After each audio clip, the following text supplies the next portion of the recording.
Thank you, Mr. Chairman. I think this is the third or fourth time we've been in this room talking about this. You know, I have to tell you, this investigation reminds us that we're not doing everything with a sense of urgency that we need to do.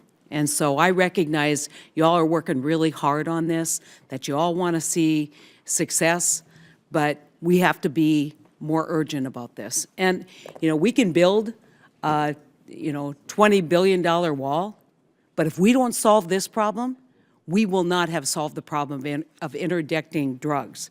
If we simply focus on China, we will not solve the problem of interdicting these drugs. If we simply focus on Mexico, fentanyl in my state that killed kids, that led to a huge investigation, one of the first, came from China to Canada to Portland, Oregon to North Dakota. Last time we were here, we talked about treaties. We talked about the need to work government to government with authorities like Mr. Owens to try and see, are the treaties stopping us from doing what we need to do? Are we on the right path? And I want to expand this discussion because it's not just about drug interdiction. And Mr. Owens, you have made such a great point about e-commerce. As e-commerce grows, this problem will get worse and worse. And it won't just be about illegal drugs. It's going to be about counterfeit goods. It's going to be about avoiding, goods that may in fact injure from a consumer protection standpoint, whether it's lead paint and toys, whatever it is. We need to have our laws enforced that protect the public safety. And so we're failing. And we're failing because we've understaffed and under-resourced the post office. I think it's pretty clear. We're failing because we haven't worked in a government-to-government way to really close the loopholes. And, this isn't just about drugs. It's about all of e-commerce. As the states, and I think that the court probably will give the states the ability to collect sales tax, they're going to have some skin in the game because it may drive some offshoring of e-commerce to avoid sales tax responsibilities in states. And so those of us who live on the border understand the complexities of working to make sure that we are not shutting down commerce, but that we are in fact protecting public health and safety. Now, Mr. Baldwin, one of the questions that I have, you've described the funnel, right? We want to get to that point. A lot of talk about China. How easy is it if we got 100% complete cooperation from China, we got extradition or we got prosecutions, whatever it might be, for that to be offshored, moved someplace else, given the high profit margin that Mr. Navarro described and Chairman Johnson described, how difficult is it? And if we simply, my point in asking that is if we simply say we're going to focus all of our attention on that one point of development before it expands up to the points of entry into this country, how difficult is it to move that around the world? Mr. Baldwin. Senator, thank you for your question. And the answer to that is it's very easy to do. There are multiple countries, I think, that stand in the ready to try to take up where China would leave off. Why not? Right. I mean, if Profits we're looking at that kind of profit margin. So I think it's really important that we not spend all of our time here simply focused on China. We have to understand that because of what Chairman Johnson and at the time Chairman Carper, continue to talk about the insatiable appetite for these kinds of drugs, we have to understand that while we're trying to deal with demand, we can't let supply come in the amount that it is, because it has driven the street price down, and it has created an opportunity for transition from prescription drugs to illegal street drugs. And the pill, I'm glad you brought up, we've seized these fake oxys that are fentanyl. And the people who are doing it do not have PhDs in chemistry. And so they are putting amounts in there that is lethal.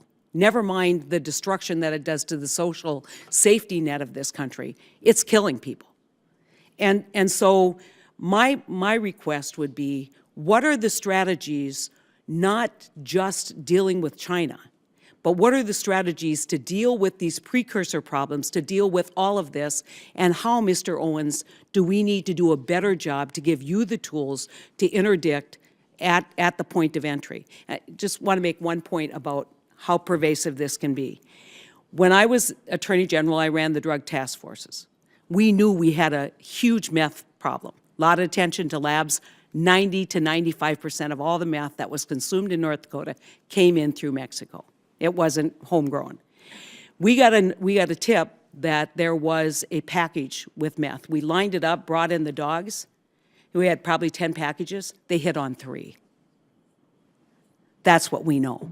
We know that we are just getting inundated. And so what can we do working within our international cooperation, renegotiate the postal agreements that we have to avoid, that limit you from doing what you need to do, Mr. Owen, in terms of interdiction?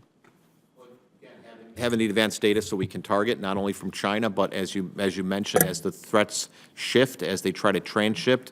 And you're absolutely right. In the e-commerce, CBP is looking at this space as an all-threats environment. We do have the narcotics interdictions, but we have trade compliance issues, we have public health and safety.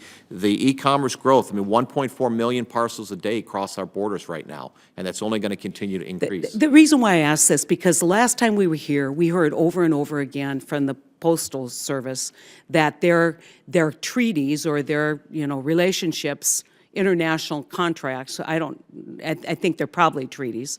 The treaties that they have with Canada, with other international groups, limit their ability to do interdiction. Is that still true?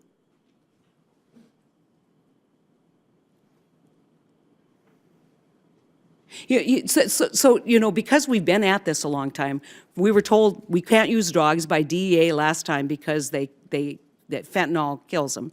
Now we're hearing you're using dogs. We were told last time that the postal agreements internationally limit our ability to do work. Now no one can answer that question. We've got to get an urgency to this, and we've got to deal with it, not just about illegal drugs, but everything else that we expect to protect our borders.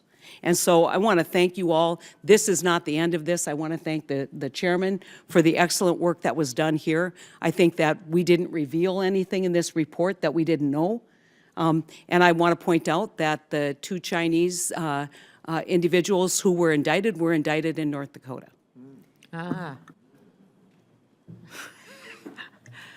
We will hear later more from Mr. Murphy about the issue of the international treaties, as you rightly called them, and what the Universal Postal Union challenges are. But you're right, I don't think we've had the urgency. And we've spent 10 years going back and forth on this, and we have to show for it as a barcode. That's fine, it's a sticker, but there's no information on the barcode for most countries, for most packages. So we do have to accelerate this. As was said, this is an urgent problem.